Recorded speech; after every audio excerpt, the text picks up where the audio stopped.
किती वर्षापासून तुम्ही फवार मारून राहिले? जवळजवळ आता 7-8 वर्षापासून फवारीवरच आहे, 10 वर्षापासून. 10 वर्षापासून.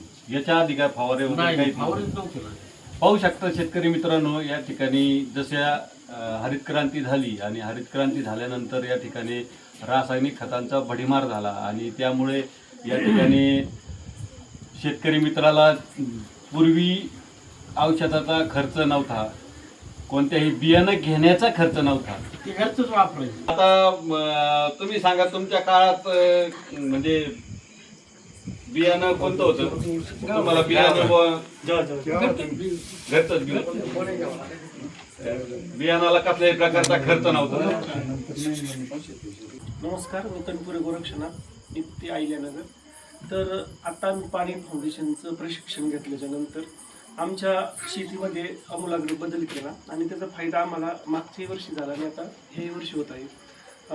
आधी आम्ही बी बियाणं सगळं विकत आणायचो, रासायनिक खतं विकत आणायचं आणि त्याचा खर्च बराच व्हायचा. पण पाणी फाउंडेशनचं प्रशिक्षण घेतल्याच्यानंतर आम्ही घरचंच बियाणे वापरू लागलो आणि घरचं बियाणं वापरत असताना त्याची उगवण क्षमता चेक करून रासायनिक खतांऐवजी जैविक खतांचा वापर करून चांगल्या पद्धतीचं आम्ही पिकाचं नियोजन करत आहोत. घरगुती बियाणे वापरणार आहोत.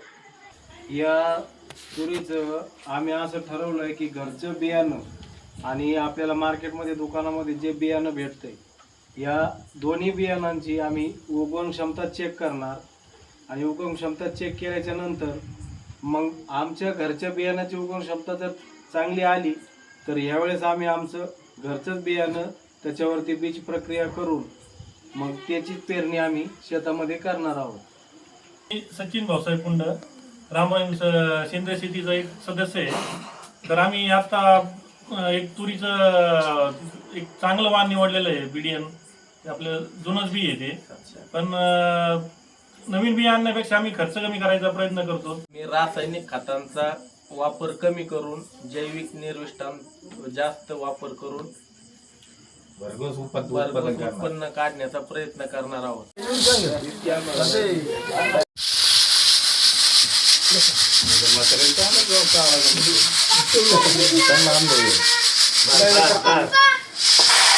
मी लहू मारुती होळकर, हाना नेप्ती. आम्ही रामरहीम शेती गटाचे सभासद आहोत.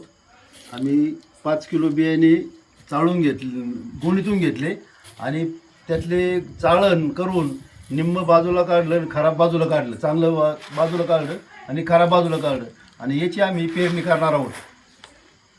आणि मग पेरणी करणार.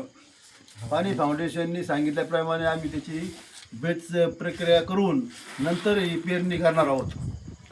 उगवण क्षमता चेक करून आम्ही बियाण्याची पेरणी.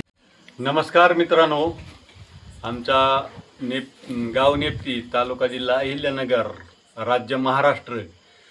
तर या ठिकाणी सत्यमेव जयते फार्मर कप स्पर्धा 2026च्या या स्पर्धेमध्ये नेप्ती गावातील रामरहीम सेंद्रिय शेती गटाने बीडीएन 711 हे बियाणं या ठिकाणी आमच्या गटातील सर्व सदस्य या ठिकाणी आज उपस्थित राहून या ठिकाणी गटातील सर्व सदस्यांनी या ठिकाणी या बियाणातील खराब बियाणं बाजूला काढून या ठिकाणी शुद्ध बियाणं या ठिकाणी एक सारख्या प्रकारचं हे बियाणं या ठिकाणी म्हणजे बाजूला काढून या ठिकाणी आम्ही या बियाणाची आज या ठिकाणी 30/5/2026 वार शनिवार या दिवशी या ठिकाणी आम्ही याच्यातून चांगले बियाणं हे बाजूला काढलेलं आहे आणि सोमवारी 1/6/2026 या वार सोमवार या ठिकाणी आम्ही याची बीज उगवण क्षमता चाचणी घेणार आहेत. किती टक्के या ठिकाणी बियाणे हे उगलेलं आहे त्यानुसार आम्ही या बियाणाची उगवण क्षमता चेक करून याची पेरणी करणार आहोत.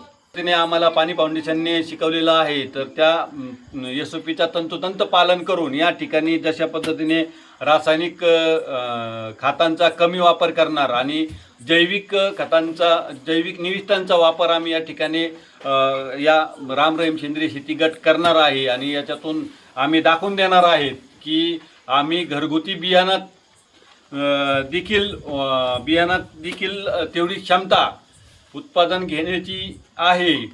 जे काही आपण सीडचं बियाणं आणतो त्या बियाणात आणि ह्या बियाणात म्हणजे काहीच तफावत नाही आहे. कारण आपण जे सीडचं बियाणं आणतो त्या बियाणातून या ठिकाणी आपण जे काही तुरीचं बियाणं आहे तर ते काढीत असताना या ठिकाणी आपण कसं काढायचं आहे तर ज्या वेळेस आपण पेरणी केली आणि आपलं जे काही पीक आहे त्या पिकातील चांगले चांगले झाडं आपण त्या ठिकाणी निवडायचे आहेत आणि त्या झाडातील ज्या झाडांना जास्त शेंगा आलेल्या आहेत आणि टपोरे आणि चांगल्या शेंगा आलेल्या आहेत म्हणजे त्या शेंगा आपण त्या ठिकाणी घेऊन तेच बियाणं आपण 3 वर्ष वापरायचं आहे.